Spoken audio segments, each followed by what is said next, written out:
Meski kami cerai, aib dia cukup sayang tahu. Makna tangis Teuku Ryan usai mediasi dengan Riches. Ria Riches dan Teuku Ryan sudah menjalani sidang mediasi atas gugatan cerai yang dilayangkan Riches. Selain momen Riches menjabat tangan suaminya, mata sebab Teuku Ryan pasca sidang juga jadi sorotan perhatian. Ayah satu anak itu tetap berkeinginan menjaga rumah tangganya dengan konten kreator ternama itu. Akan tetapi, Teuku Ryan sudah mengambil sikap andai kata keinginannya tersebut tidak bisa terkabul. Air mata pria tampan ini pun tumpah. Terbata-bata, ia mengucap satu tekad yang hingga mati tak akan ia langgar. Apa itu?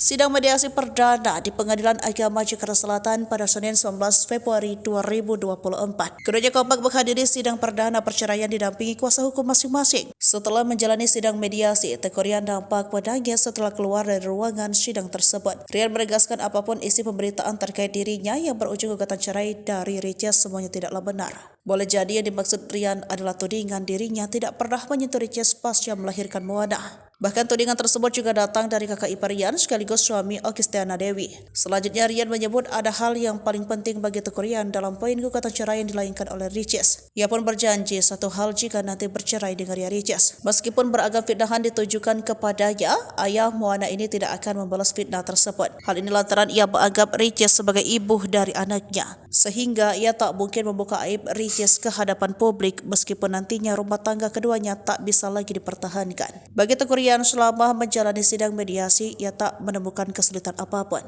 Ia berharap dari mediasi tersebut bisa menemukan titik temu dari masalah rumah tangganya dengan Riches.